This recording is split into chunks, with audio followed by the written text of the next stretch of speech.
A continuación, para iniciar la exposición, me gustaría presentar a la expositora que va a impartir el seminario de hoy. Ella es Nicole Baumgartner. Ella es psicóloga clínica, estudió en la Pontificia Universidad Católica de Chile, tiene un máster en psicoterapia psicoanalítica para la Red Pública en Salud Mental en la Universidad de Barcelona. Ella es ex psicóloga clínica en el Centro de Atención a Víctimas de Atentados Sexuales, donde se dedicó al tratamiento de la violencia sexual con mujeres adultas y es fundadora de la Fundación Sexualidad Consentida. Ahora le doy el pase a Nicole para dar inicio al seminario de hoy. Hola, ¿qué tal? ¿Cómo están? Bueno, para empezar voy a compartir, un segundo, ahí sí, voy a compartir el PPT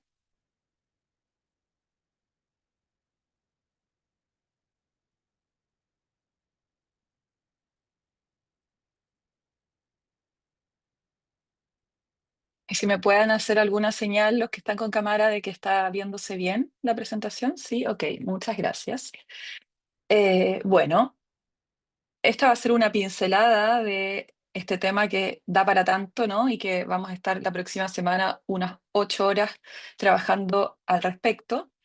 Pero hoy nos vamos a centrar respecto a la sexualidad masculina en los mitos, ¿no? Que limitan y cómo podemos tener nuevas perspectivas que transformen estos mitos que pueden afectar la respuesta sexual y la vivencia de la sexualidad masculina. Y para eso, simplemente los objetivos que tenemos para esta hora que vamos a estar en conjunto y luego unos momentos para preguntas. Los objetivos van a ser analizar los mitos más comunes sobre la sexualidad masculina y los efectos en la salud sexual y presentar reflexiones clínicas que promuevan una resignificación de la sexualidad masculina. Y para eso vamos a compartir algunos casos clínicos, extractos de testimonios y relatos de personas que eh, he acompañado en la consulta, así como también hacer uso de bibliografía y de citas de autores que han pensado también al respecto. Y para empezar, me gustaría, más que empezar desde lo teórico, compartirles un relato de una persona que yo atendí hace un tiempo atrás y que nos va a hacer una introducción a la temática que vamos a trabajar. Así que se los voy a leer y vayan notando qué les llama la atención, con qué quizás se identifican o qué han visto ustedes también, si es que acompañan a personas como profesionales de la salud o desde el área que ustedes estén trabajando y acompañando. ¿Mm? Entonces el relato dice así. Cuando tenía poco más de 20 años, Juan, que es un nombre ficticio por supuesto, llegó a consulta preocupado por su desempeño sexual. Había tenido dificultades con la erección desde que inició su vida sexual, y aunque con el tiempo había logrado algunas experiencias más satisfactorias, siempre cargaba con la sensación de que algo en él estaba dañado o defectuoso. Al relatarme su historia sexual, recordó una noche en su adolescencia que lo había marcado. Un grupo de amigos lo invitó a un prostíbulo, una experiencia que para ellos parecía ser como un rito de paso.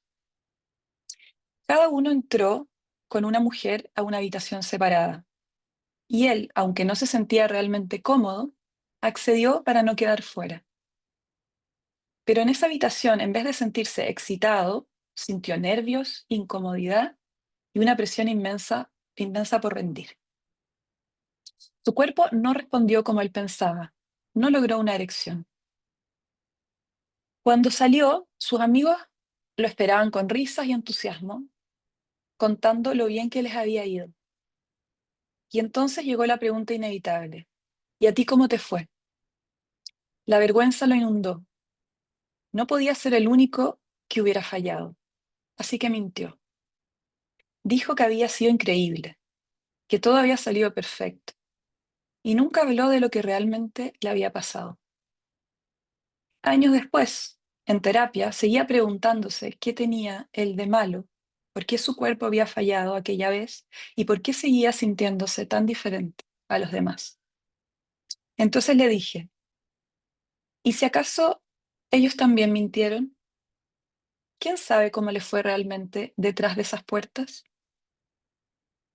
Juan se quedó en silencio por primera vez consideró la posibilidad de que no era el único que había sentido miedo, incomodidad, opresión aquella noche. Y con ello empezó a cuestionar la historia que se había contado a sí mismo durante tanto tiempo. Entonces,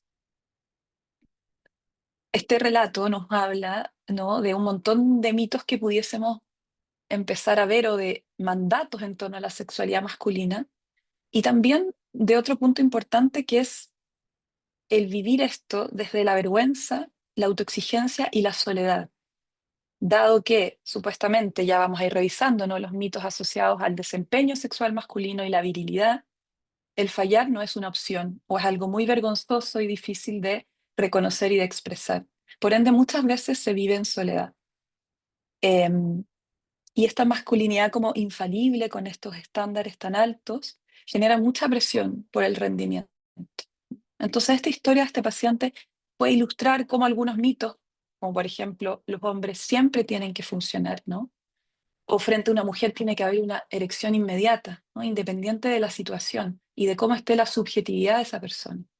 Cuando sabemos que no es así, pero esa es la medición con la cual muchas personas también se miden respecto a su respuesta sexual. Entonces les quería también compartir una cita de un libro que además les recomiendo, que es de un colega, Pedro Uribe, que se dedica justamente al acompañamiento eh, de hombres y a trabajar las nuevas masculinidades, ¿no? Los cambios necesarios respecto a las identidades masculinas y por supuesto que esto también es muy importante para la sexualidad. ¿M?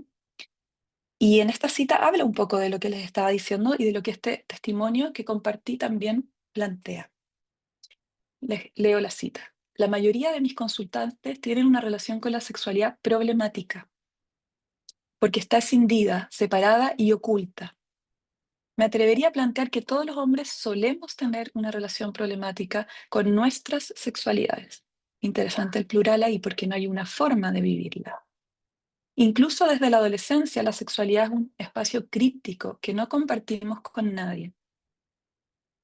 El único espacio donde la sexualidad emerge para ser hablado es para hacer bromas y o para sexualizar a las mujeres. Así validamos nuestra hombría y virilidad.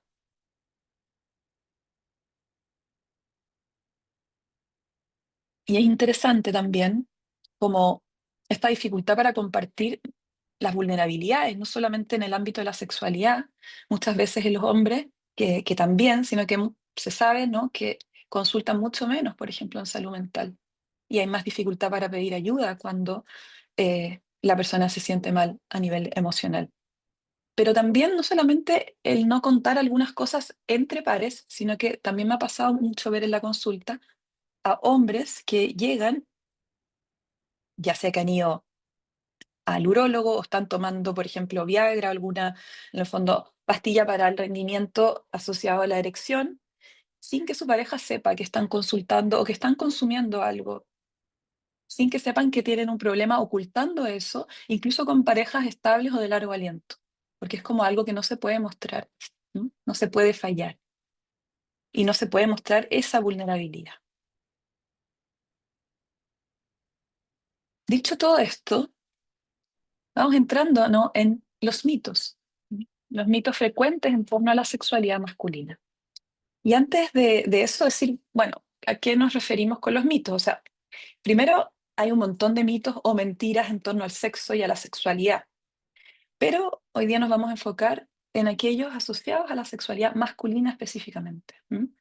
Y que tienen que ver con estos mitos más vinculados a la construcción social de lo que es la virilidad, y cómo es esta forma ideal de ser hombre, desde nuestro imaginario social.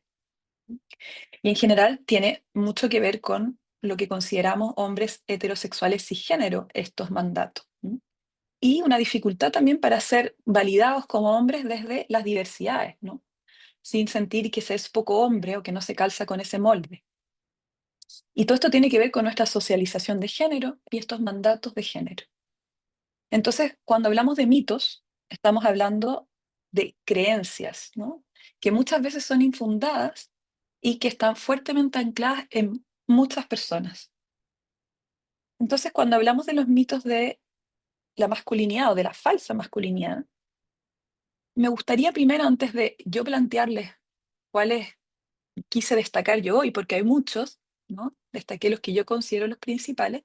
Me gustaría leer en el chat cuáles son ustedes los mitos que consideran eh, principales respecto a la sexualidad masculina.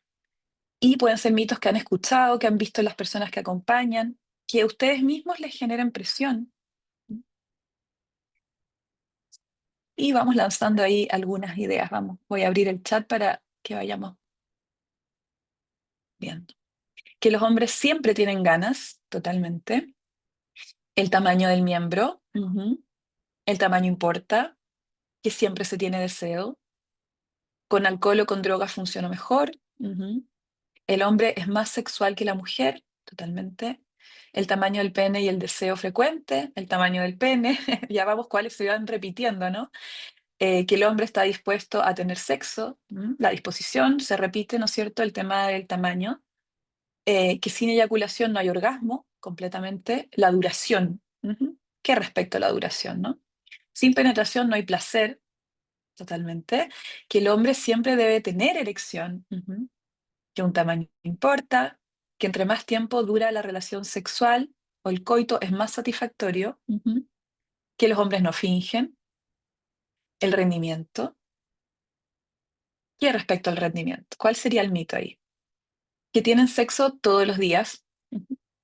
Los hombres siempre tienen o toman la iniciativa, ¿no? La priorización del orgasmo y eyaculación masculina. El tamaño importa, ya vamos viendo que ese se repite muchísimo. La fuerza, tanto físico como mental, siempre están bien. Ajá. La dificultad de conectar con la vulnerabilidad y por eso también de comunicar cuando algo no funciona, no va bien, en todo nivel y también en su sexualidad, como veíamos recién. Que el acto sexual debe durar mucho tiempo, la duración, sí. El hombre no se cansa después de trabajar. La erección es más fácil de lo que parece. Que los hombres siempre sexualizan y objetivizan a las mujeres, claro. Por supuesto, ese también es un mito, ¿no? Como siempre como o agresores posibles o potenciales agresores. Que los hombres son carroñeros, les gusta todo lo que se mueve. Les sirve cualquier micro, como decimos en Chile. Siempre debe haber erección. Todo lo que siempre y nunca en sexualidad no debiera generar algún ruido, ¿cierto? Como aquí hay algo que no debe estar bien, porque la sexualidad es dinámica. El hombre cuando puede, la mujer cuando quiere, tal cual, un mito, tal cual, un mito, no tal cual, ¿verdad, no?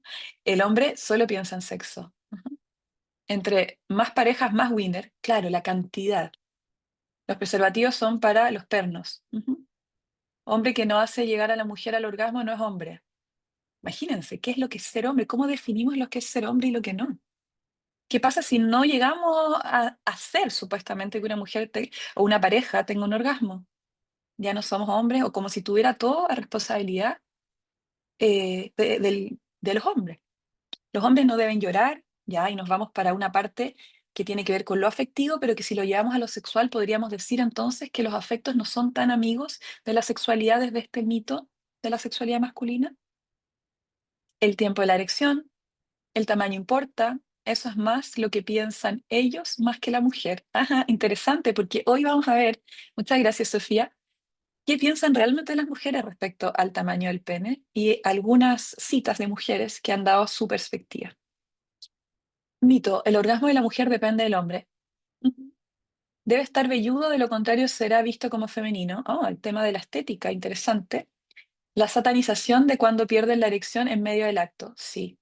Y eso no lo hacen solamente, no es que los propios hombres o personas con penes sientan esa dificultad cuando se pierde la erección, sino que muchas veces también genera un montón de ruido en la pareja o las personas que están compartiendo sexualmente. O sea, los mitos los tenemos todas las personas de cualquier género, podemos tener estos mitos. ¿Cómo reaccionamos, por ejemplo, como mujer, si mi pareja pierde la erección? ¿Tengo la expectativa de que siempre la tenga? El hombre tiene inseguridad en la cama entre amigos. Ujú. Que no puedan expresarse a través de gestos o gemidos. ¿Ok? El tema de la expresión vocal es muy interesante también, ¿sí? Cuán inhibida está. No tener ganas es poco masculino. El patriarcado, otra mentira.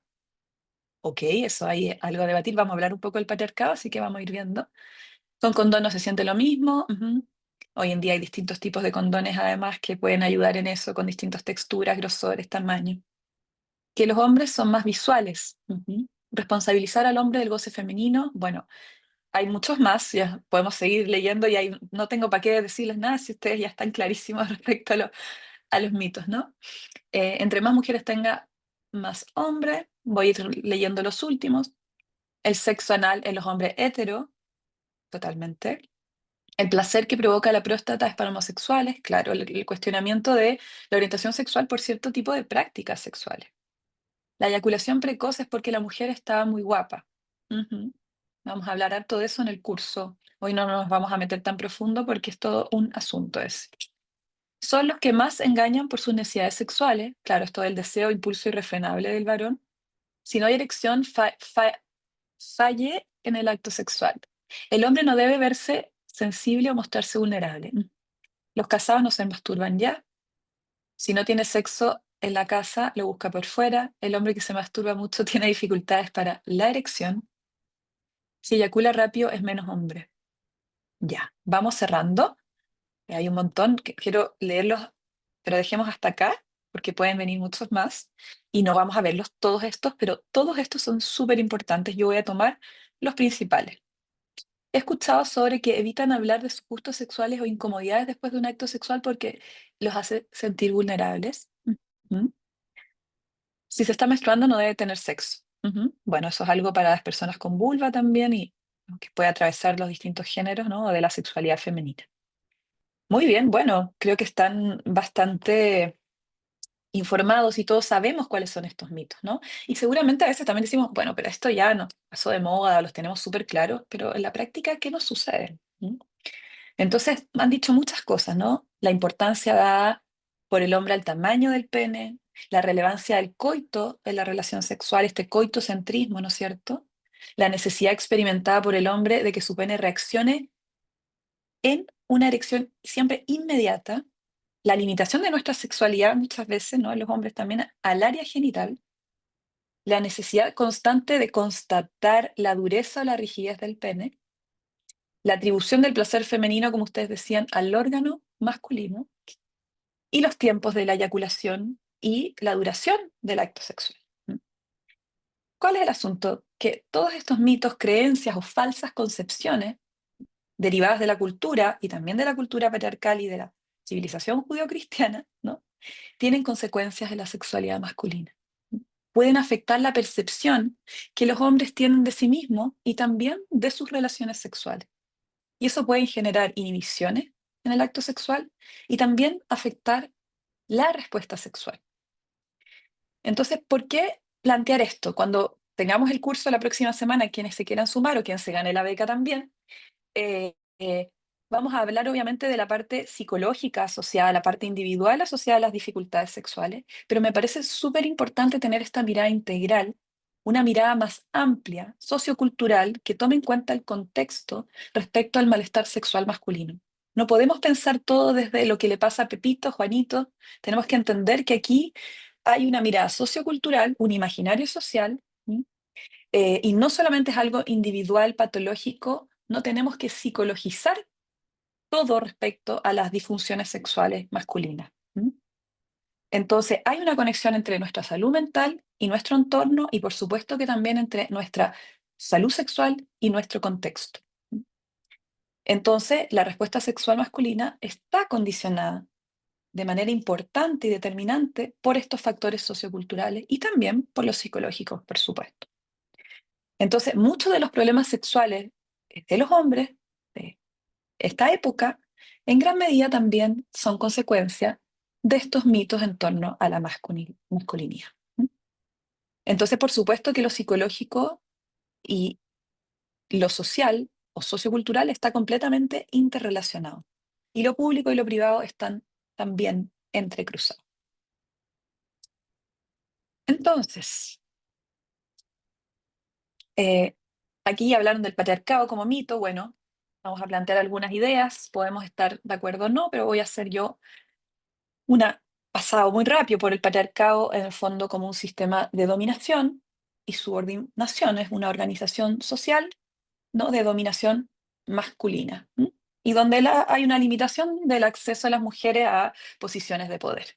Siempre se habla de esto, ¿no? Del privilegio de los hombres y las mujeres como en un lugar de opresión y también todas las diversidades sexuales, no solamente las mujeres, en este lugar de mayor opresión. Pero también es interesante eh, lo que se plantea acá, ¿no? En estas citas que le estoy compartiendo. El patriarcado, empecemos por la otra, perdón. Se han ido construyendo estos mitos que hemos dicho, estos estereotipos e ideas parciales sobre los géneros en general. ¿M? Una de estas creencias limitantes es que es aquella que afirma que los hombres no sufren y siempre lo pasan bien producto de su privilegio. ¿M? Personalmente, creo que se ha confundido privilegio con bienestar. Son usados como sinónimos y no es lo mismo. Es interesante eso porque al final es verdad, hay privilegios, pero el que haya privilegios no significa que los hombres también sean oprimidos por esos privilegios, porque también hay un montón de mandatos por cumplir. ¿Mm? Y hay un montón de castraciones internas, en el fondo, que desde la afectividad o, em, digamos, el no poder fallar, todo eso no permite explorar la subjetividad de manera más libre.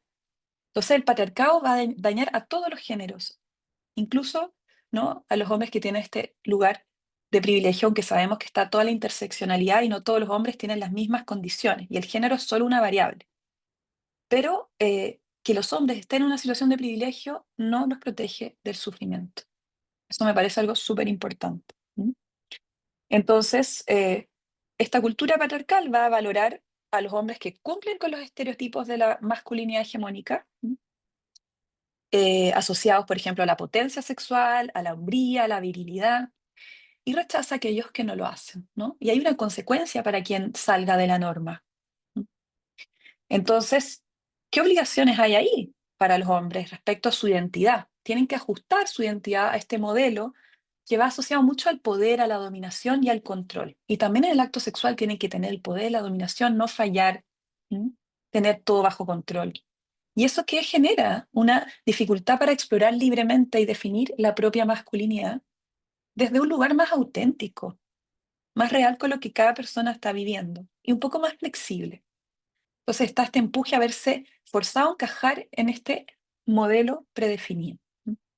Y hay ciertas presiones por cumplir, ciertas expectativas desde el trabajo, el poder económico, la competencia, y muchas veces este rol del proveedor, que igual parece como medio añejo, pero en realidad me ha tocado ver en la consulta muchas veces hombres que han perdido su trabajo o están cesantes, y eso toca tan fuerte la fibra de no soy este proveedor, o he perdido este lugar de poder, de control o de dominación, y entonces se genera una disfunción eréctil, por ejemplo, asociada también a esa pérdida de poder, porque la virilidad está puesta en distintas cosas, ¿no? Y también en el trabajo y en estas posiciones de poder. ¿Mm?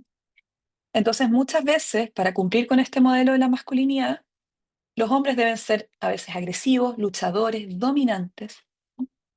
Y eso hace que a veces la agresión y la intimidación se normalicen.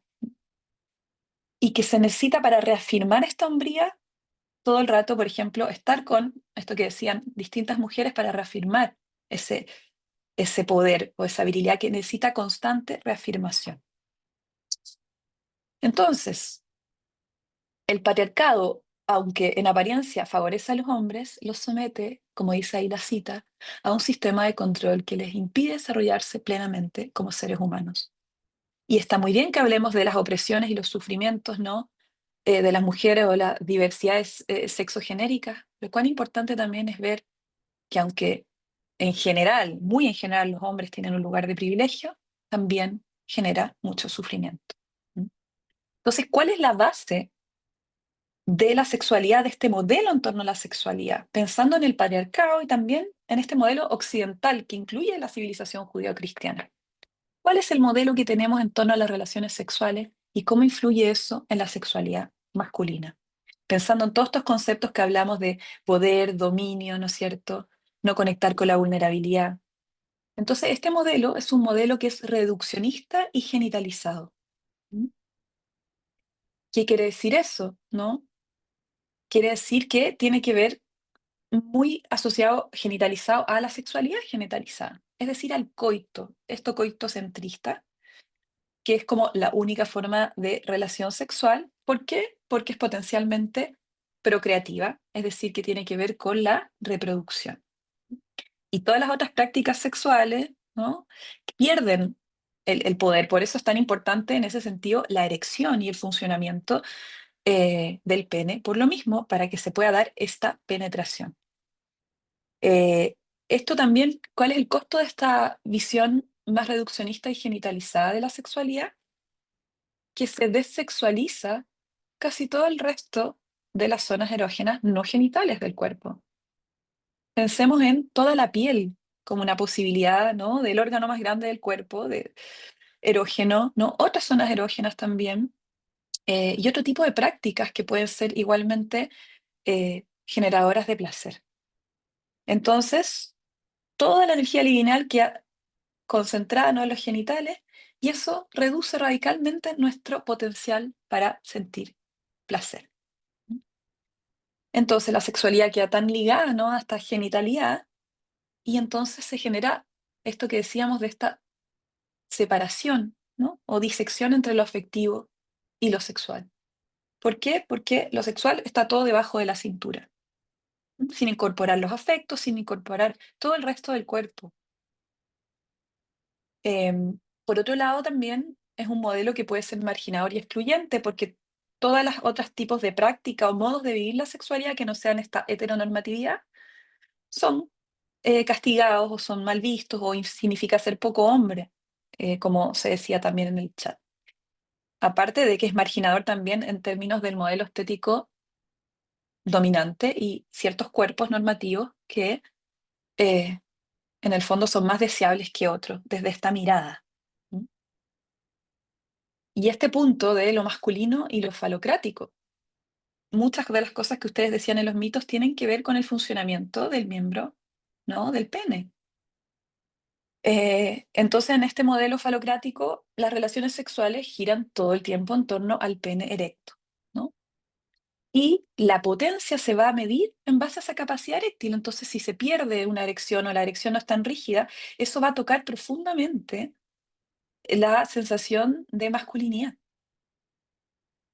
Eh, y el hombre en general muchas veces como responsable de este placer femenino, como decían, ¿no? El placer de la mujer y como el pene, ¿no? Como la varita mágica que puede provocar ese placer o ese orgasmo.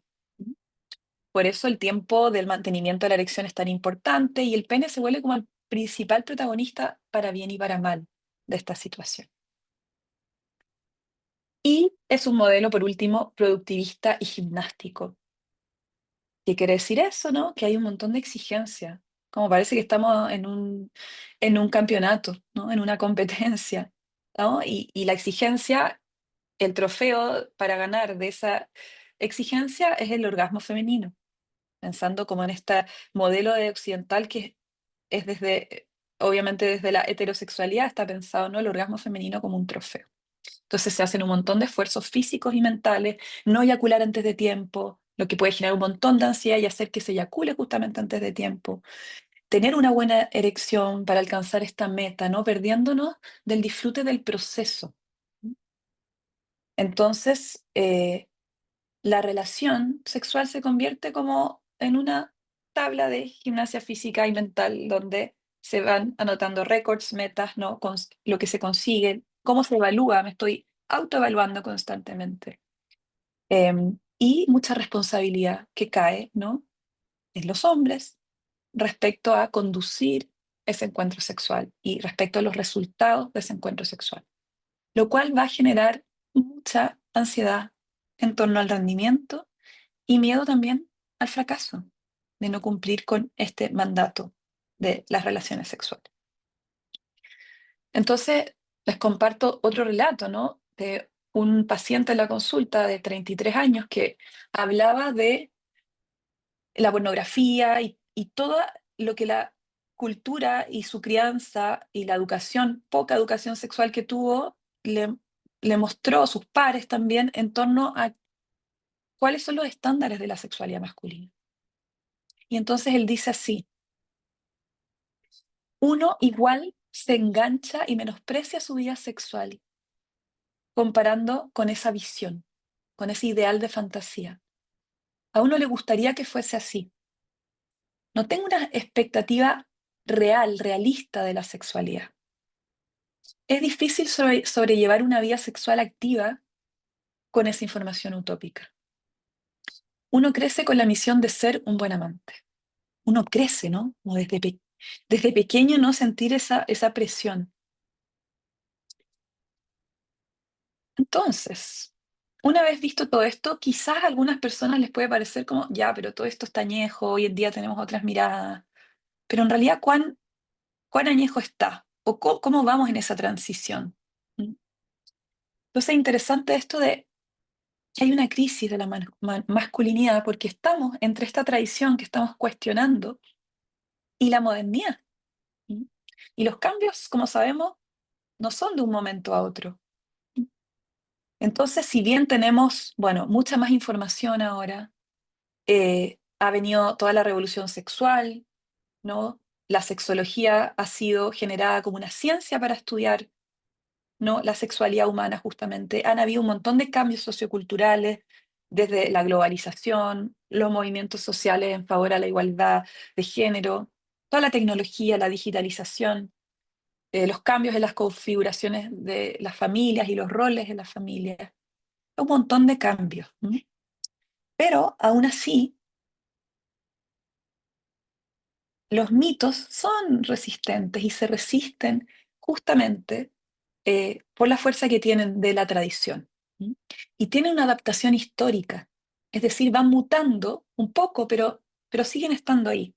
¿A qué me refiero con eso? O sea, igual los hombres del presente pueden seguir siendo esclavos de todos estos mitos en algún u otro nivel. Entonces, quizás antes se le llamaba la falocracia egocéntrica, es decir, de la importancia de que el hombre funcione y el placer de la mujer en caso de relaciones como heterosexuales era como secundario, o no era tan importante o no era tan visibilizado. ¿Mm?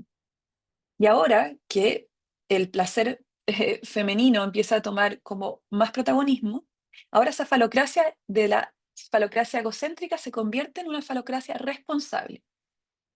El hombre es el conductor y el responsable del goce de la mujer, por ejemplo. Entonces sigue estando el mismo mito adecuado a algunos cambios de la cultura. ¿Mm? Entonces es una posición bastante complicada también en esta transición para, para los hombres, porque estas antiguas definiciones de lo que significaba ser hombre ya no están tan claras como lo fueron en el pasado, pero ¿cuáles son las nuevas? ¿Mm? Estaba esto de el proveedor, el protector, el líder, ¿no? El héroe, y de pronto ahora se está valorando más la equidad, la cooperación, ¿no es cierto? La sensibilidad. Pero esa transición no se hace de un momento a otro. Entonces se navega entre lo viejo y lo nuevo. Hay una crisis identitaria y una lucha para mantener la identidad coherente. Entonces, ¿cuánto también de la crisis, o sea, y de las disfunciones sexuales y de las dificultades de los hombres que, por ejemplo, nos consultan, tienen que ver también con este lugar de dónde me paro ahora, cómo defino mi masculinidad, qué es lo que es ser hombre hoy? Leyéndoles algunas citas que están acá respecto a esto mismo que estamos hablando. Los hombres como colectivo están enfrentando una crisis de identidad que proviene de la disonancia entre las expectativas tradicionales de la masculinidad y estas nuevas realidades sociales. Qué bueno que estemos en ese cambio, pero eso genera crisis. Todo cambio genera una crisis, un desafío. Oportun crisis, como dicen. O sea, muchos hombres se sienten atrapados entre las expectativas de cumplir con el modelo tradicional de masculinidad, el cual valora no, la fuerza, el control y la competitividad, y la necesidad de adaptarse a una realidad social más inclusiva, sensible y emocionalmente inteligente.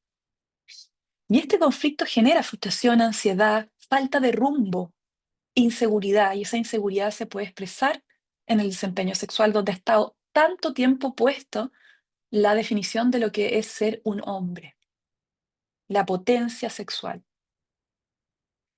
Entonces, o la última cita, toda esta situación ha dejado a la mitad de la humanidad huérfana de un modelo de referencia. El viejo ya no sirve, incluso es cuestionado y sancionado socialmente, ¿no? No sirve para la convivencia equitativa con las mujeres en una sociedad democrática y el nuevo aún está en construcción. ¿Mm? Y si lo pensamos también con todo lo que ha surgido, ¿no?, a través de los movimientos feministas, la revolución sexual, donde las mujeres también han ganado en general acceso a sus derechos, autonomía y visibilidad, eh, donde las mujeres quieren disfrutar del sexo, quieren gozar, son sujetos más activos de su sexualidad, con más exigencias también y con más conocimiento. ¿Cómo desafía eso también a los hombres? En esta posición tradicional de dominio, donde ya el dominio se empieza a tambalear. ¿Mm? Y muchas veces no saben cómo manejar ese cambio de poder. Entonces, en general,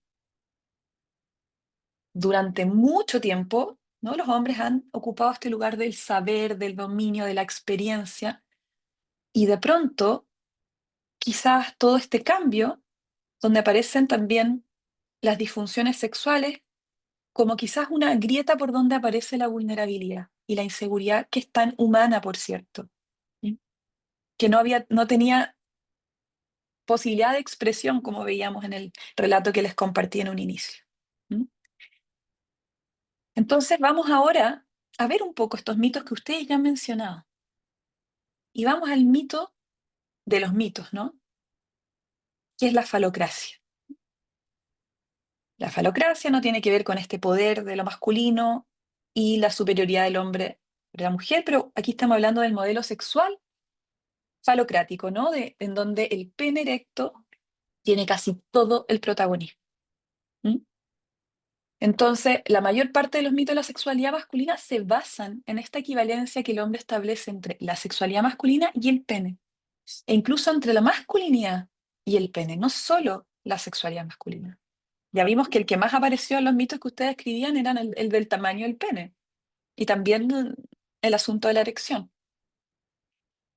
Entonces, todo lo relacionado con el pene se convierte para el hombre en una idea muchas veces obsesiva y angustiosa.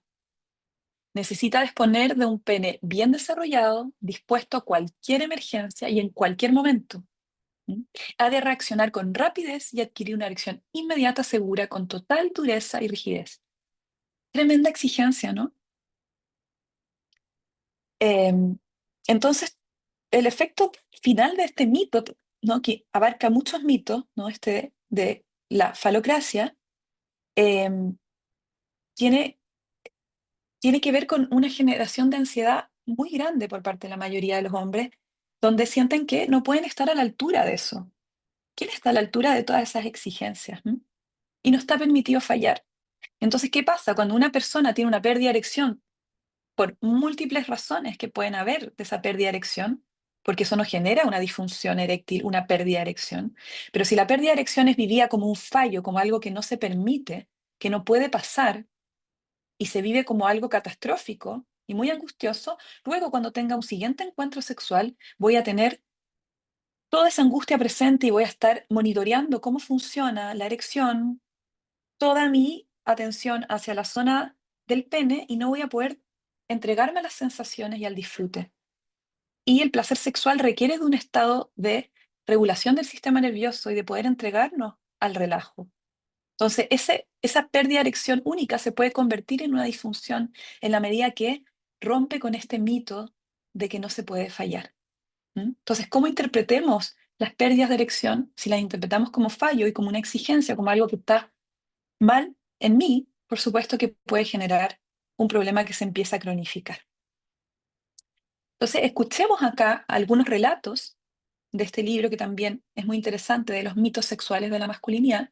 Ustedes van a tener este PPT para que no se compliquen con anotarlo si es que, para que gastemos la energía en estar presentes y atentos. Eh, entonces, ahora les voy a compartir algunos testimonios de pacientes con disfunción eréctil que muestran la importancia que se le da al pene y a la erección, en base a este mito de los mitos que es la falocracia. Entonces, no me gusta que mi compañera me toque los genitales si no tengo erección? ¿Qué pasa cuando el pene no está en esa potencia? Me puede dar incluso vergüenza que vean esa parte de mi cuerpo si no está con esa potencia, ¿no? O siempre he pensado que la mujer goza tanto más cuanto el pene está más tiempo dentro. Y muchas veces yo he escuchado historias de en relaciones heterosexuales, ¿no? De mujeres que dicen, yo no sé cómo decirle que ya es suficiente, ¿no? Pues esta idea de durar, te desconecta también de qué está sintiendo la otra persona. ¿Cuál es el tiempo que esa persona necesita? No este tiempo establecido eterno. ¿Mm? Siempre he pensado que la mujer goza tanto, perdón, repetí. Siento un reparo a estimular los genitales de la mujer o masturbarla porque siempre he pensado que debía hacerlo con el pene, que para eso está. ¿Mm? Em, entonces, muchas veces he escuchado historias de hombres que se pueden ver amenazados por los juguetes eróticos, porque es el pene el que tiene esa función, o incluso la masturbación o el sexo oral como algo que no tiene la potencia que tiene el pene, ¿m? Para generar el deseo y la excitación.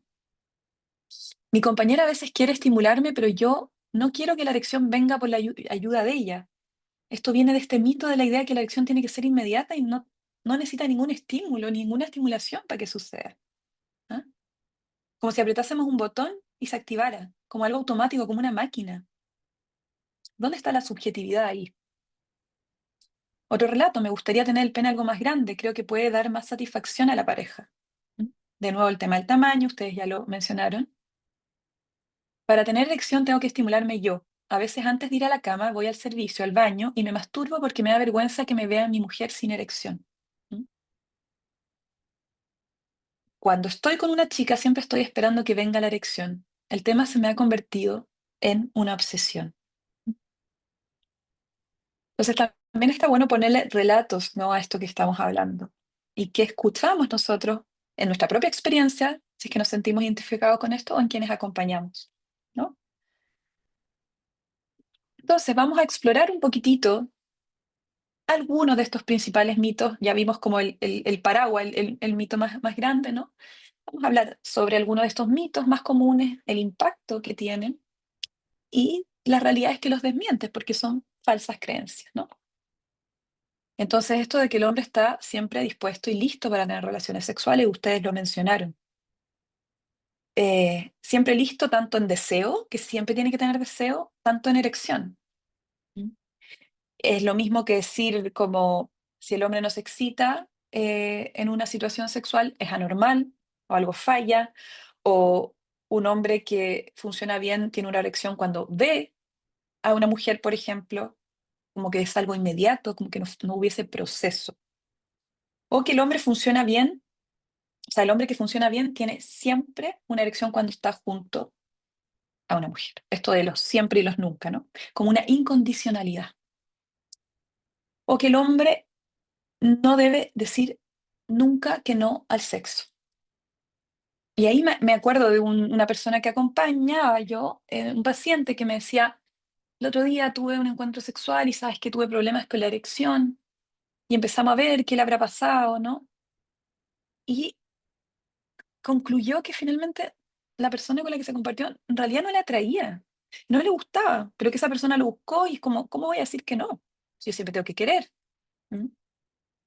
Entonces, ¿cómo pretendemos que reaccione, ¿no? El pene si no hay una excitación y no hay una conexión incluso con la persona con la que me estoy compartiendo? Entonces, esta idea de la disposición absoluta, o si una mujer desea, ¿cómo el hombre no va a desear?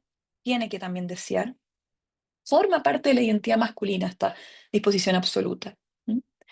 Entonces, estas frases que ustedes, alguna dijeron por ahí en el chat, los hombres siempre quieren, o la mujer cuando quiere, el hombre cuando puede, el hombre propone, la mujer dispone. eh, y si es que no es poco hombre, o le faltan huevos, le faltan cojones, todas estas frases populares ahí que tienen mucho que mostrarnos al respecto. ¿Mm? Cuando en realidad el deseo sexual es variable, está influido por múltiples factores, desde físicos, emocionales, contextuales, ¿no es cierto? Y existen numerosas razones válidas de por qué un hombre puede no tener deseo. ¿Mm? Y la sexualidad, como decíamos, es dinámica, no estamos siempre igual, no queremos siempre lo mismo, no tenemos siempre el mismo deseo. Qué bueno que no sea siempre igual, si no sería muy monótono y muy aburrido en realidad. Entonces, les voy a compartir otro relato que refleja un poco todo esto que estamos hablando de una persona que acompañé, que habla de una pareja que es sexualmente más activa. ¿Qué pasa si el hombre siempre tiene que estar dispuesto y listo y tiene una pareja, en este caso mujer, que tiene más deseo sexual que él? ¿Qué pasa con la masculinidad, con esa identidad masculina? Entonces, esta persona nos relata lo siguiente respecto a su pareja. Ella es muy activa sexualmente, nunca dice que no. Con mis dos parejas anteriores yo sentía que tenía mucha energía sexual. Había un punto en que no querían más esas parejas, pero con ella no. Yo sentía que estaba quedando abajo. Siento que no estoy cumpliendo como hombre y mi autoestima se va a la mierda. Quería ser el superhombre con ella. ¿Mm? Entonces empiezan a aparecer cosas acá de mujeres más deseantes que se apropian de su sexualidad, que toman la iniciativa y rompen esta idea de la dominancia del hombre y la mujer más pasiva, clásica de las sociedades más patriarcales, ¿no? Del hombre líder que conduce el auto, maneja el negocio, paga las cuentas, ¿ah? Decide qué es lo importante en la casa, en la familia, y de pronto, ¿no? En lo sexual es igual. Y de repente esta mujer que empieza a tomar las riendas, que tiene deseo, que quiere más que él, es algo difícil de manejar en el terreno de lo sexual, muchas veces. ¿M? Y también se genera esta actitud competitiva no solo entre pares, como a cuántas te agarraste tú, con cuántas mujeres tuviste tú, o esto de vanagloriar como trofeos esos encuentros sexuales, sino que también el hombre no solo quiere ser mejor amante que otro hombre, sino que muchas veces puede pasar que también quiera ser superior a la mujer en torno a lo sexual. Yo tengo que ser más que ella, no puede ser que quede con ganas, ¿no? O sea, no puede ser que en el fondo, claro, ella quede con ganas. Tiene que ser al revés, que me diga, ya no puedo más, para, por favor. ¿Mm? Entonces, cuando la mujer se muestra, entre comillas, superior, por decirlo de alguna forma, desde esta lógica de lo inferior y lo superior, que tendríamos que erradicar, ¿no? Se genera una inseguridad muy importante, ¿no? Como que la pareja gana. Entonces, también tenemos este mito, ¿no? Que va muy de la mano de siempre hay que tener erección y durar mucho, lo que ustedes decían de la duración. ¿Cuál es el problema de esto? Los siempre y los nunca, los siempre, o sea, si siempre tengo que hacer algo, significa que me desconecto de mis preferencias, mis necesidades y mi deseo, porque no siempre quiero lo mismo, ni igual, ni de la misma forma. Quizás a veces quiero un rapidito, un encuentro rapidito, quizás a veces quiero algo más prolongado, y también que quiere mi pareja o las personas con las que me estoy compartiendo. ¿Mm? Entonces esto va a generar mucha ansiedad de desempeño y por ende puede generar dificultades o disfunciones sexuales. ¿Mm? Y lo importante acá, por supuesto, es la calidad de la experiencia, más que la cantidad o la duración, ¿no? La satisfacción es mucho más relevante que el tiempo o la erección sostenida en el tiempo. ¿Mm? Y muchas veces, como les comentaba, parejas que a veces es como, ¿cuándo va a terminar? Y como a veces no hay buena comunicación sexual, a veces está esta idea de, por favor, eh, que termine rápido, pero es algo que está pensando la persona y no lo está comunicando. Y por ejemplo, en este caso de una relación heterosexual, el hombre está pensando, seguro la está pasando increíble y quiere que siga mucho más. Bien, por otro lado, ustedes ya lo dijeron todo, ¿no? El sexo es responsabilidad del varón, o el hombre es el responsable del orgasmo específicamente, por ejemplo, de la pareja de la mujer. Y imagínense que si se tiene la presión de iniciar, dirigir y sostener la actividad sexual, ¿no? ¿Cuánta ansiedad puede generar eso también de desempeño? Además, no puedo fallar y siempre tengo que estar ahí, ¿m? Funcionando. Y eso hace que también, cuando las mujeres tenemos también estas ideas, entremos mucho más en pasividad y deleguemos demasiado nuestro placer en esa otra persona que nos tiene que generar el deseo, en vez de que sea una experiencia compartida, una interacción mutua, con comunicación y con consentimiento. ¿M? Entonces, esto genera una visión mucho más mecanicista de la actividad sexual y enfocada en el resultado más que en el disfrute. Em, este tema de la expertise, ¿no? Todo hombre con experiencia y ojalá mucha experiencia puede excitar y hacer que su pareja llegue al orgasmo. De nuevo, esta responsabilidad de la falocracia responsable, que muchas veces puede hacer que se descuide la comunicación y la exploración conjunta, porque no a todas las parejas les gusta lo mismo. Y mi experiencia con personas no define la experiencia específica de esa persona con la que quizás me estoy compartiendo. ¿Mm? Entonces, al final lo que importa es que cada persona es diferente y lo que le puede funcionar a una persona puede que no le funcione a la otra. Necesitamos ahí comunicación de las preferencias individuales de cada quien y que nuestra experiencia nunca va a sustituir el conocimiento del otro y la curiosidad por saber lo que a la otra persona le gusta. Seguimos, voy un poco rápido porque es mucho lo que quiero compartirles también, aprovechando esta instancia, y hay tantos mitos de los que hablar, ¿no es cierto? Este es un tema que da para tanto.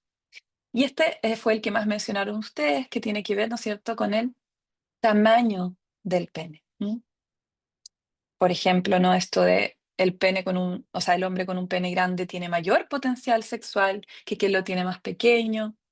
El pene grande es señal de virilidad y de gran potencia sexual. Un pene pequeño no puede proporcionar placer en general y también a la mujer desde esta mirada más heteronormativa, y el tamaño del pene determina el placer sexual. Imagínense lo que genera esto, todos estos mandatos y estos mitos en torno al tamaño del pene. O sea, la exigencia de tener cierta medida, porque además es el cuerpo que tenemos, va a generar un montón de ansiedad en quienes no cumplan con ese estándar o con ese ideal. Va a afectar la autoestima y la confianza. Y además tenemos una visión desde este lugar muy reduccionista del placer, enfocada solamente primero como en lo físico, además, que hay muchos otros factores que influyen en que sea de calidad una relación sexual, sino que además de cierta parte del cuerpo solamente. ¿Mm? Entonces, la realidad es que el placer sexual no depende de exclusivamente no, y no depende del tamaño del pene. ¿No es cierto? La satisfacción sexual o el placer sexual tienen mucho que ver con otros factores como la conexión, la comunicación, las habilidades de seducción, el entendimiento con la otra persona, la habilidad de poder satisfacer las necesidades de la pareja. O sea, el ser un buen amante no tiene necesariamente que ver con el tamaño del pene. Y también con la técnica y el conocimiento que tengamos de nuestro propio cuerpo y también de la pareja o las personas con las que nos estemos compartiendo. ¿Mm? Eso es mucho más importante que el tamaño del pene. Entonces, los puntos, de hecho, además, como a nivel anatómico, quizá aquí quienes sean doctores tienen más conocimiento, yo soy psicóloga, ¿no? Eh, pero los puntos más sensibles de la vagina se ubican en el tercio exterior, es decir, que no requieren de gran profundidad para ser alcanzados. Y con unos 3-4 centímetros, ¿no? Para estimular esa zona del ingreso a la vagina, del inicio de la vagina, donde hay mayor sensibilidad, puede ser suficiente. Además, se habla de la importancia más que del largo, ¿no? Del pene, del ancho, porque el clítoris va, si pensamos como en lo heterosexual, ¿no es cierto? Estamos desde esa mirada, ¿no? El clítoris va montado, ¿no?, sobre el canal vaginal, es mucho más que la puntita, ¿no? No vamos a hacer clase de anatomía ahora, pero entonces los costados del canal vaginal, al ser estimulados, también generan como la estimulación del clítoris de manera interna. Entonces, muchas veces le ponemos foco al largo cuando también el ancho puede ser mucho más interesante. ¿M? Y en general el tamaño promedio puede oscilar entre los 14 y 16 centímetros cuando el pene está en erección, o sea, en un promedio de 13,12 centímetros. ¿M? Incluso penes demasiado grandes, largos, de 20 centímetros, pueden en algunas personas también causar molestias y dolor. O sea, incluso puede ser como iatrogénico. ¿M? Em, ¿Y qué pasa acá? Que yo he escuchado a muchas personas como el pene representa el falo, algo mucho más que ese órgano físico, tiene mucho que ver con la potencia de la virilidad y la hombría. Por eso les decía que, por ejemplo, perder el trabajo para una persona puede generar una disfunción eréctil porque se pierde como ese lugar de virilidad y masculinidad y eso se refleja ese órgano simboliza muchísimo. Entonces, muchas veces hay personas que tienen este complejo del pene pequeño cuando no necesariamente lo tienen tan pequeño. O sea, o lo tienen dentro de esta promedio que yo les comentaba. Porque lo más interesante es que la percepción del tamaño del pene está muy influenciada por factores psicológicos y socioculturales más que por la realidad anatómica específica. Y yo me pregunto, ¿cuántos hombres realmente o cuántos no han tomado una wincha o algo, una regla y se han medido su pene? ¿No? Como, a ver, ¿estoy bien o no estoy bien? ¿No? O cuántas personas también hacen cirugía de alargamiento de pene o lo que se le llama la faloplastía de aumento por este mismo complejo.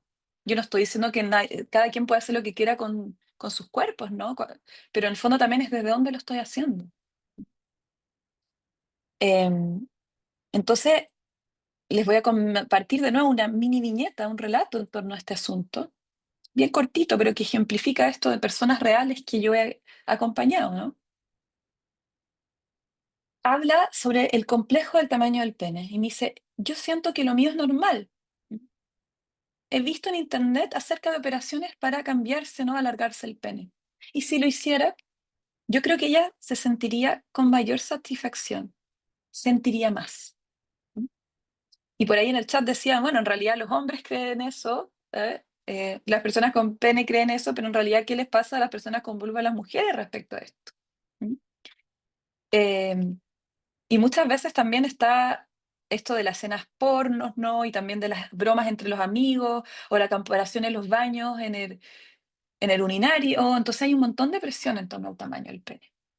Pero yo les quería compartir aquí realmente las mujeres que hablan sobre el tamaño del pene. Y es súper interesante. Y este es de un libro, ¿no? Que habla, el libro del pene, ¿no? Habla sobre eso, de distintas miradas. Y les voy a leer algunos relatos, porque además eso es lo interesante de la sexualidad, es diversa, ¿ya? Y en ese sentido, vamos a ver que en torno a los gustos también. Entonces no se trata de que el pene grande no importa, hay quien le importa, hay quien quizás le parece más atractivo y hay quien no.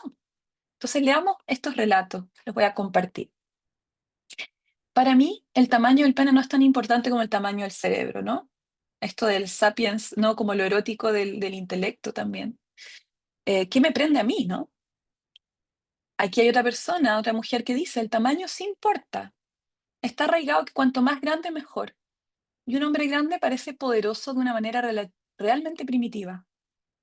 He estado con hombres de tamaño normal y hacer el amor con ellos se sentía bien, pero no era totalmente satisfactorio. Mi mejor amante hasta la fecha tenía una medida de unos 20 centímetros y medio. También me gusta que sea muy grande, se refiere como a cuerpo grande.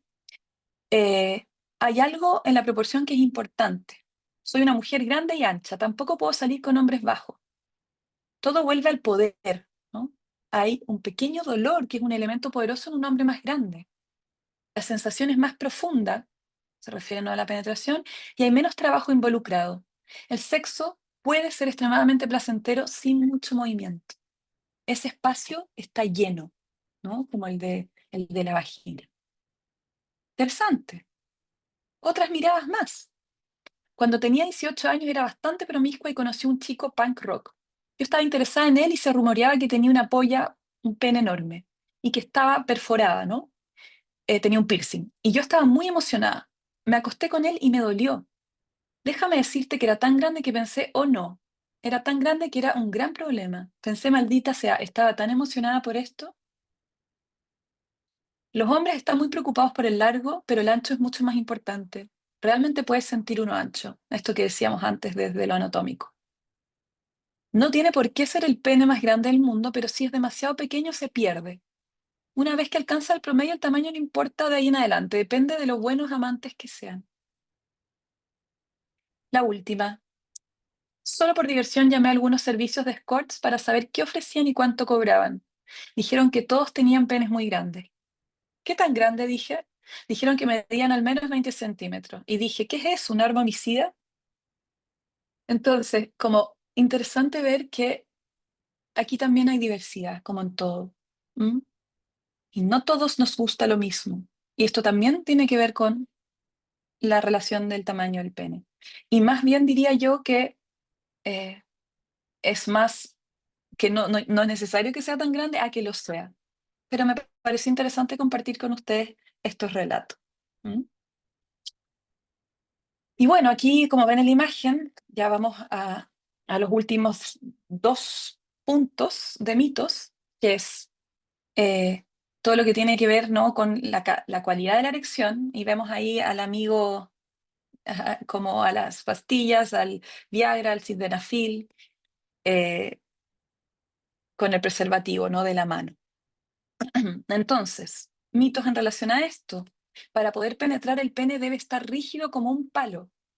El hombre necesita una erección total para tener orgasmo eyacular. Y la práctica sexual requiere siempre una buena erección.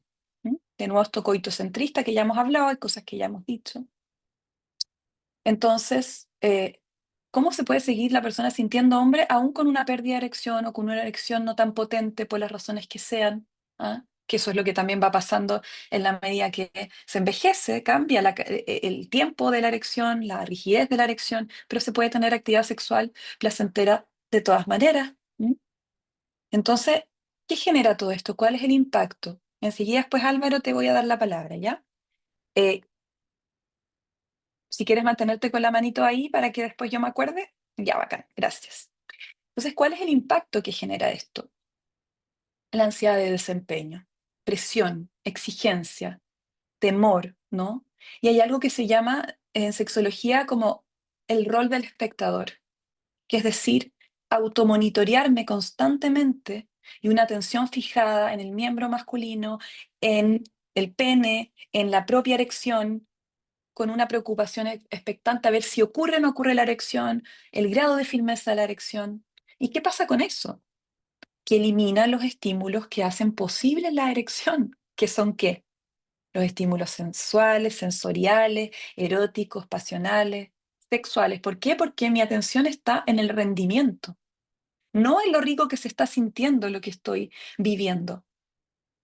Entonces se genera una desconexión con lo erótico y las sensaciones placenteras, y ahí empieza un círculo vicioso porque eso hace que disminuya la excitación, eso afecta por ende la erección, y eso confirma esta premonición de que no me iba a funcionar.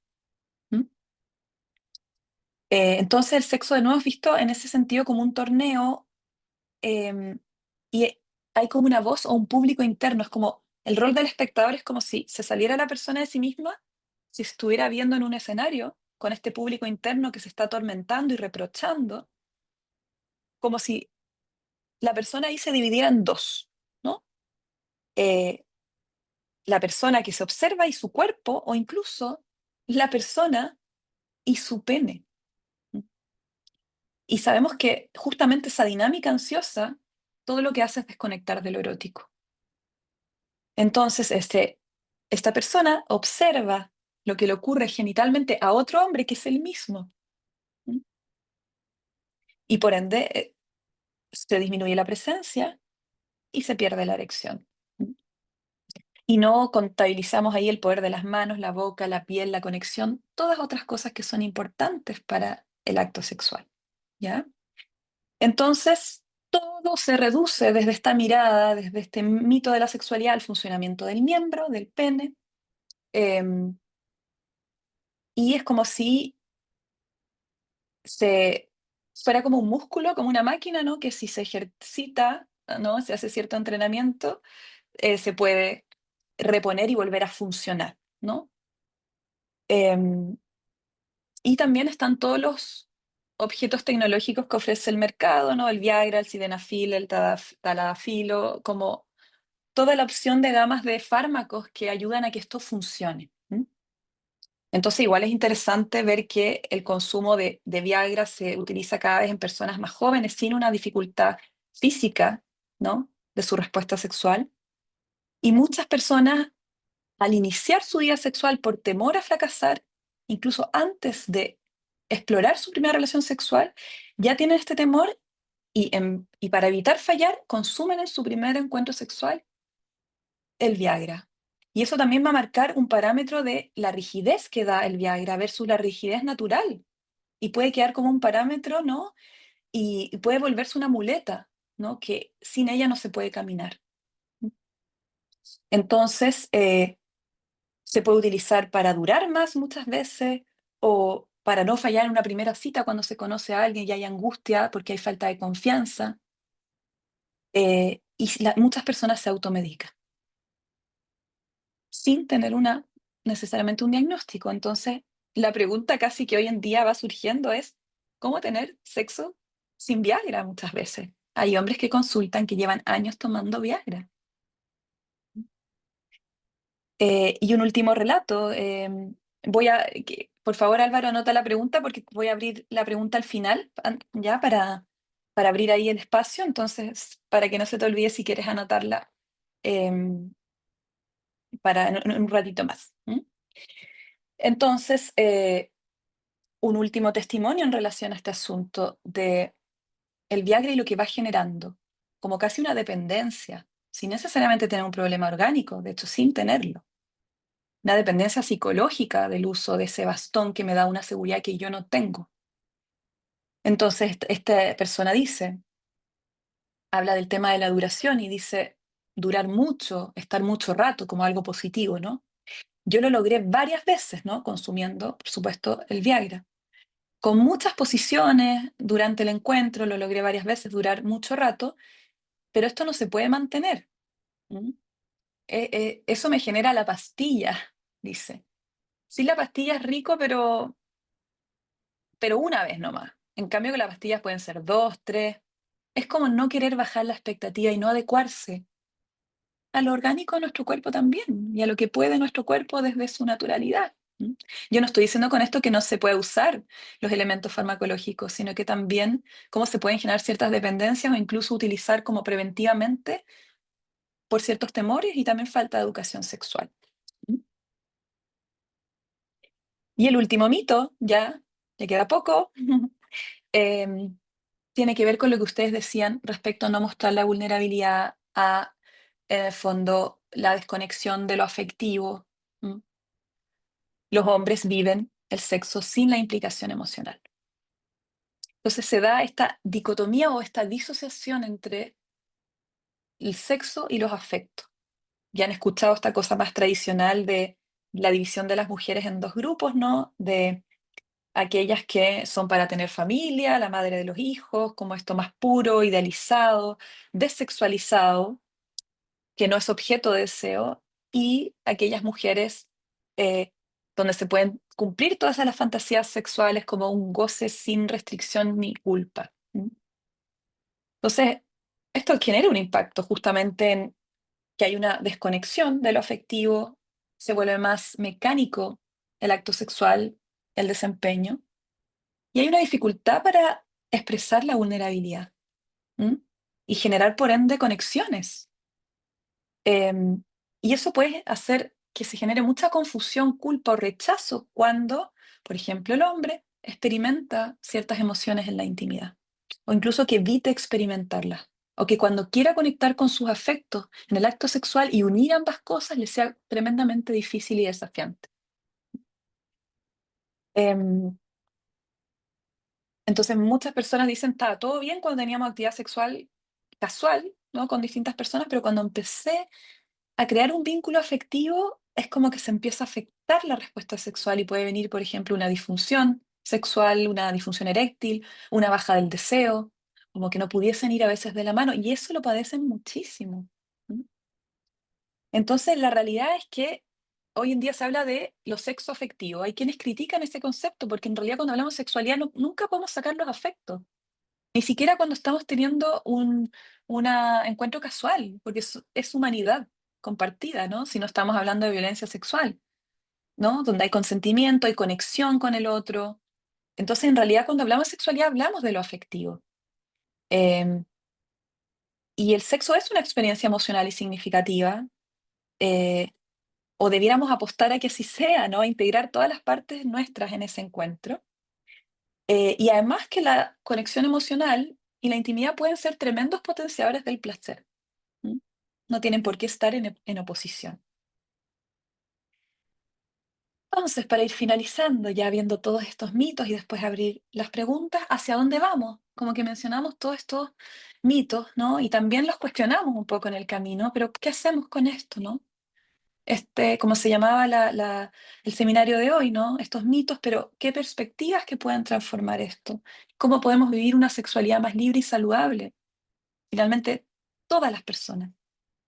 Y es el cambio de foco, pasar de, ¿no es cierto?, el rendimiento, todo este foco del rendir, del cumplir, al placer compartido, ¿no?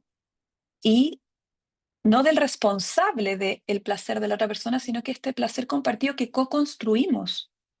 Y también salir del espectador que se mira de fuera a ver cómo funciona o cómo funciona el pene a el involucramiento.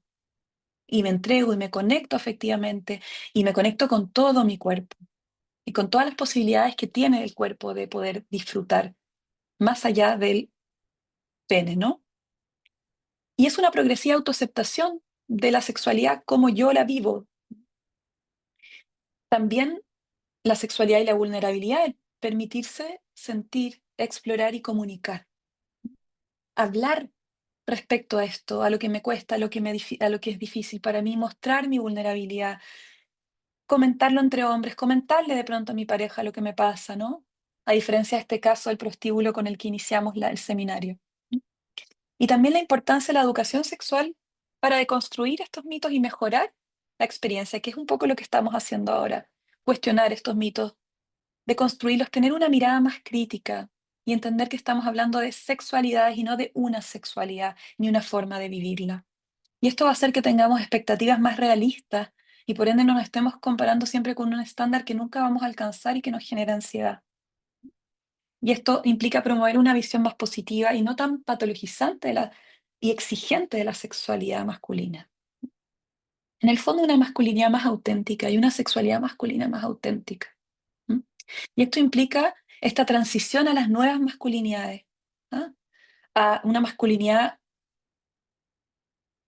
que ya no, la hegemónica no sea la que daña a otros, la que domina, la que tiene poder sobre otros. eh, y estamos en este proceso de la transformación identitaria de, si ya no soy así, ¿quién soy ahora? ¿Mm? Entonces, conectar con la identidad masculina desde su valor, su potencia y desde nuevos lugares y posiciones. Entonces, algunas reflexiones finales antes de pasar a las reflexiones conjuntas con ustedes, que no tienen que ser necesariamente preguntas, pueden ser comentarios, reflexiones. Algunas citas que les quería compartir, que un poco cierran y redondean todo lo que hemos estado hablando. Es inspirador ver lo que pasa cuando los hombres se atreven a hablar de su sexualidad y compartirla con otros hombres. Es sobrecogedor cuando los hombres se dan la licencia de hablar sin vergüenza y sin culpa de lo que necesitan y de sus temores. Hablarles sana. Y este es Pedro Uribe, que hace también círculos, ¿no? De hombres, ¿no? Donde se trabaja con el cuerpo, la afectividad, la vulnerabilidad. Entonces, la sexualidad es el trabajo primordial para el surgimiento de una masculinidad igualitaria. Es el campo donde se aloja la mayoría de nuestras heridas, el abandono, de abuso, de soledad, de vergüenza.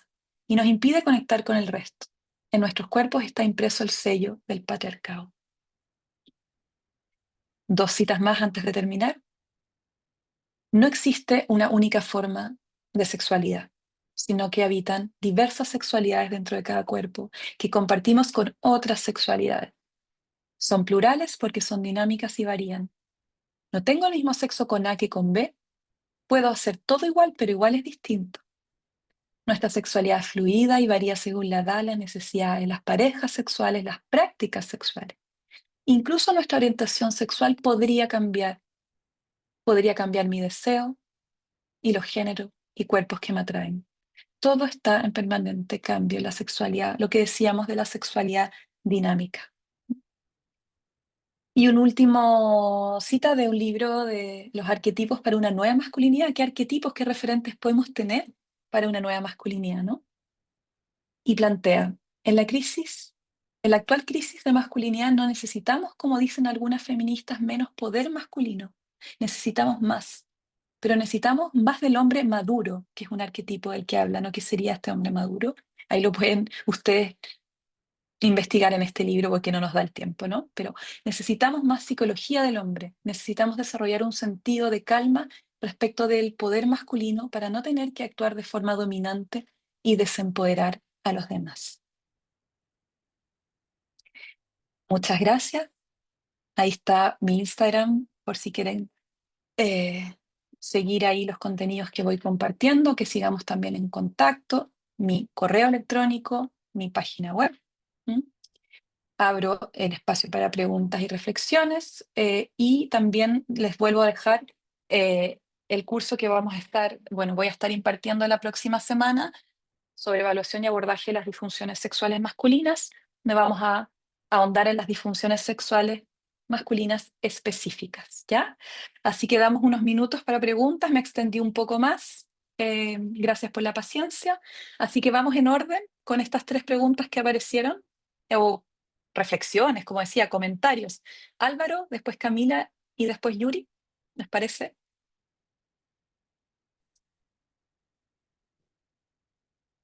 Álvaro, ¿estás silenciado? No te Bueno, escucho. ahora sí, estuve muy atento, creo que logré obtener conocimientos valiosos, ¿cierto? Que rescato. Eh, si hay algo de lo que me gusta la psicología es que uno siempre está con posibilidades ilimitadas de la comprensión, ¿cierto? Me encantó el abordaje antropológico porque Bassett es muy antropólogo, que es muy asistente social, o sea, tiene una mirada sistémica o biológica. Hay que entender dos cosas. Esto es reflexión porque esto lo comprendo y lo he ido sumando con otras experiencias, más lo aportado por usted, si uno siempre suma. Entonces, en este tema de la sexualidad hay dos enemigos muy grandes. Por eso no es que sea enemigo de un concepto, un movimiento, si los movimientos son valiosos, el movimiento industrial, la revolución, el ingreso de la mujer al trabajo, a las elecciones, ¿cierto? Tener capacidad de voto, lograr un trato igualitario, eso es justo. Lo que no es justo es de que hombres hoy día paguemos por el pecado de nuestros padres, nuestros abuelos. Entonces ahí hay una dicotomía, ¿cierto? Donde para la sexualidad sí es una gran enemiga estas dos posiciones o bandos. La sexualidad es tan Ujú. hermosa que es transversal, porque requiere de feromonas, requiere de la tiene mucho de neurociencia, ¿cierto? Tiene mucho de componente afectivo y no se puede concebir una pareja si no me es atractiva. Y el atractivo se atribuye, ¿cierto?, a lo sexual. O sea, ese término de 50-50 yo creo que no es mito, es cierto, porque tiene que atraerme. Ahora, con el paso del tiempo hay que adaptarnos, ¿cierto? Porque los cuerpos no siguen siendo bellos y hermosos, y obviamente ahí está nuestro trabajo como terapeutas, ¿cierto? Como personas interventoras, como actores, gestores de cambio, ¿cierto? Y lo comprendo de esa manera y me ha dado herramientas muy valiosas. Ahora, en este sentido, el hombre sí tiene distorsiones cognitivas y la mujer también. El hombre sí es perverso, pero he escuchado mujeres que son peor que el hombre, o sea, son mucho más críticas en cuanto a la sexualidad porque son mucho más abiertas.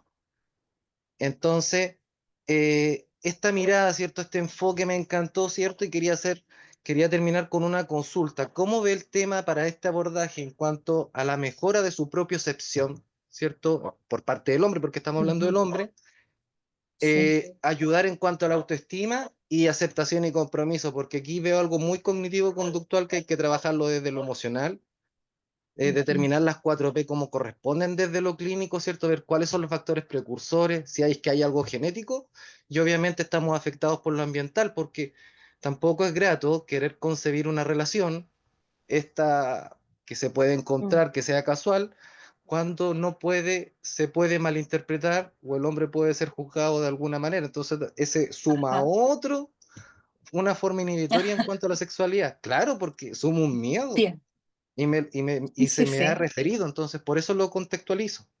Entonces sí, sí, creo que la sí. sociedad no, como que no está contribuyendo a esto, como que no estamos en esa disparidad, en esa dicotomía entre mejorar relaciones Yo y creo, nos alejamos, ajá, claro.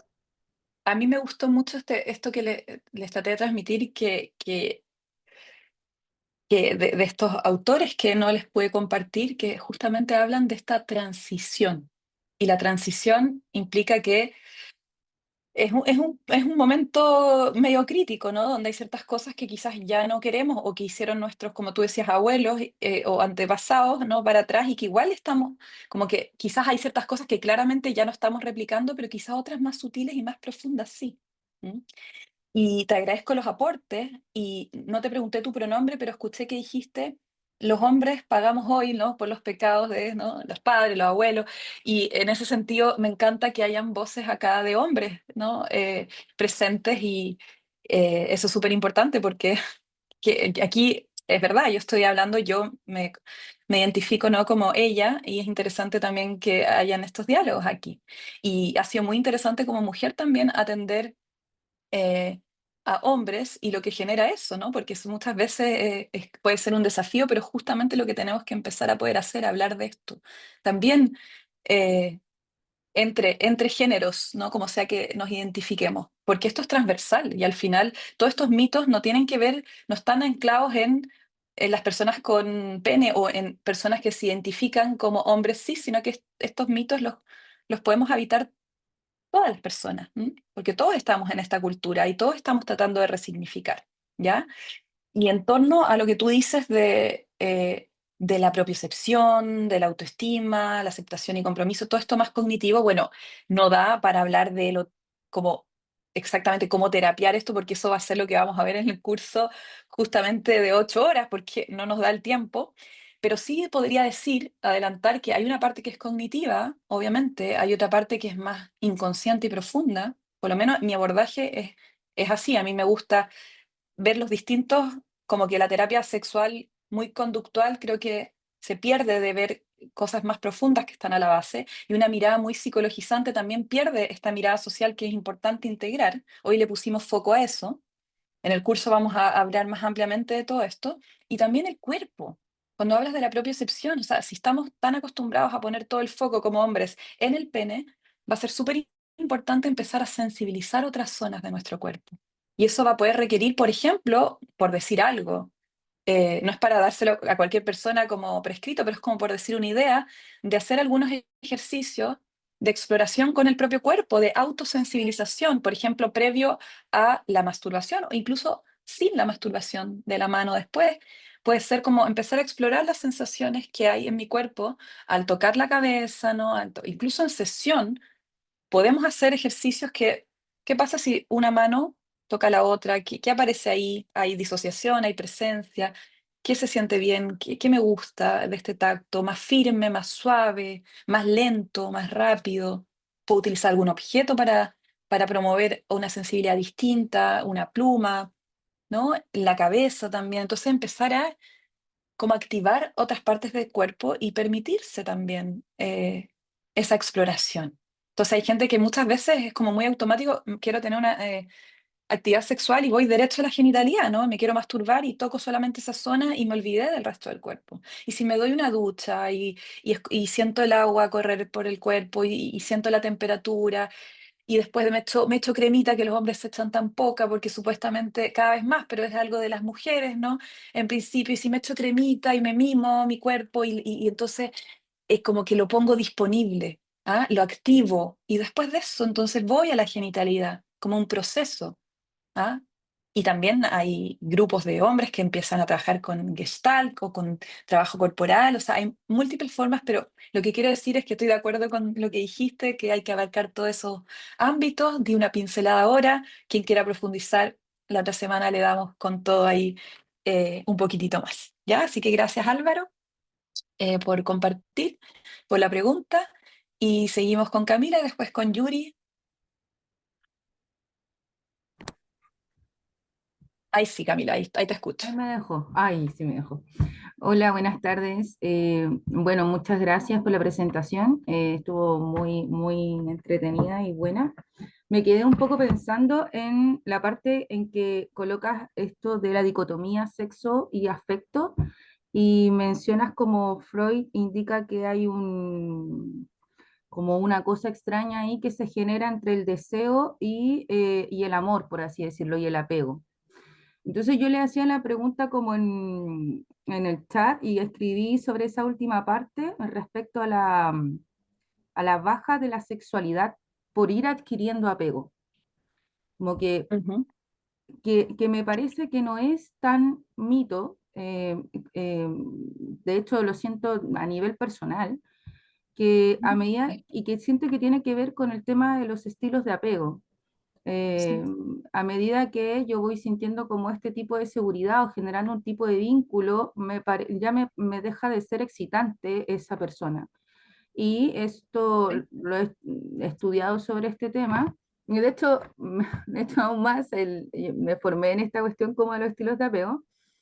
Y hace sí. poco estaba estudiando Esther Perel y tengo unos pacientes, por ejemplo, que cuando atraviesan un tipo de infidelidad, eh, estas personas cuando tienen este tipo de distancia, aflorece una sexualidad que incluso nunca antes han tenido, como Ujú. eh, Sí. y hay como todo un tema ahí respecto como a lo que puede aflorecer cuando hay distancia, que tiene que ver, siento yo, como con la curiosidad, con lo novedoso, con mantenerte un poco en la intriga del otro.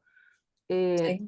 Entonces lo pensaba desde allí, como plantearlo o quizás reformular esa idea de si es tan mito o también hay una parte que es real, que hay personas que vivimos Ujú. la sexualidad como con cierta distancia respecto a lo vincular y no sé si eso es trauma desde lo que tú has estudiado o es Ajá. parte igual de la diversidad sexual.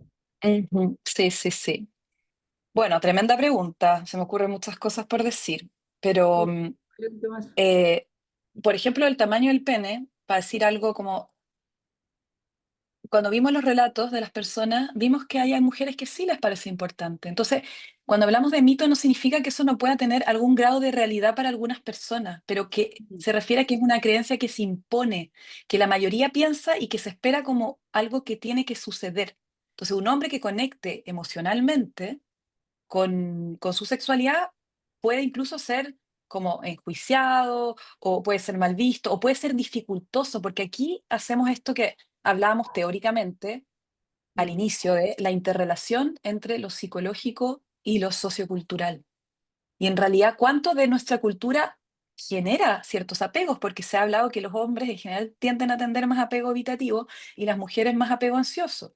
Y podemos entender que eso puede tener que ver con qué, a debate, ¿no? La biología, o puede tener que ver con la crianza, la cultura, ¿no? Y cuánto está dispuesta la emocionalidad desde esta mirada del patriarcado y nuestra sociedad para los hombres y cuánto está disponible para las mujeres, que las mujeres pueden demandar más, pedir más ansiosamente y los hombres como y no es que todos funcionemos igual, pero ahí a mí me queda como que estos mandatos no los entendamos solamente desde lo cognitivo, sino que también pueden atravesar capas inconscientes bien profundas.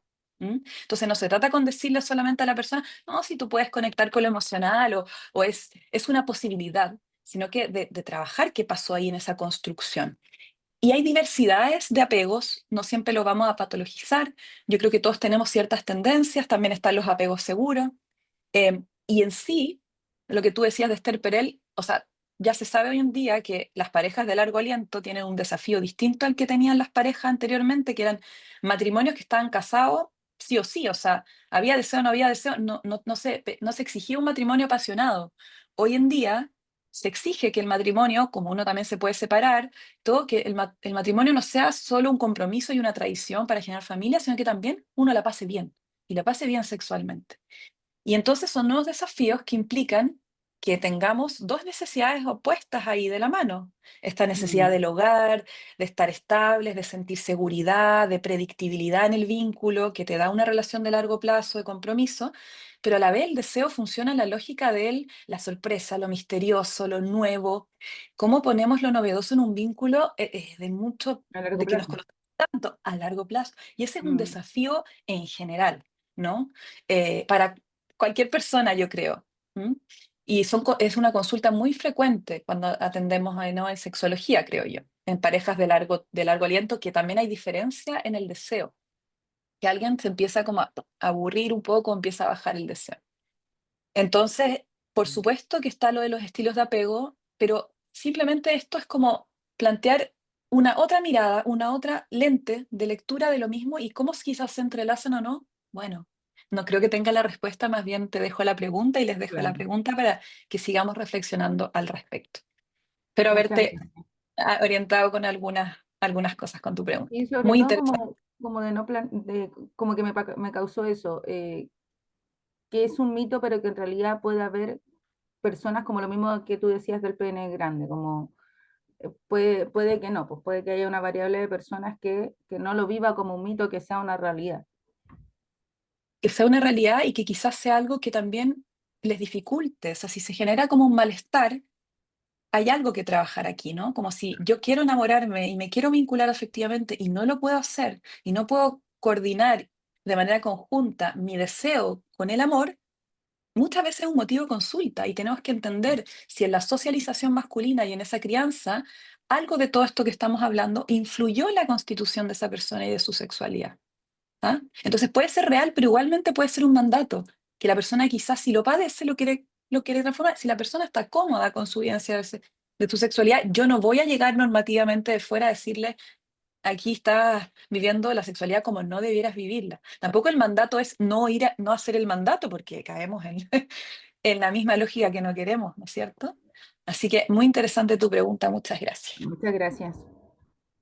Ah, y en ese sentido, antes de pasar a Yuri, se me olvidó leer esta parte, que menos mal que la leíste, Camila, que solo la agrego porque entre estar hablando se me olvidó leerla, pero ahí ustedes la tienen en la diapositiva, que Freud, ¿no? Esto de amar donde no tienen ningún deseo y desear donde no pueden amar, ¿no? Esta dicotomía, y como esta automutilación psíquica o castración emocional.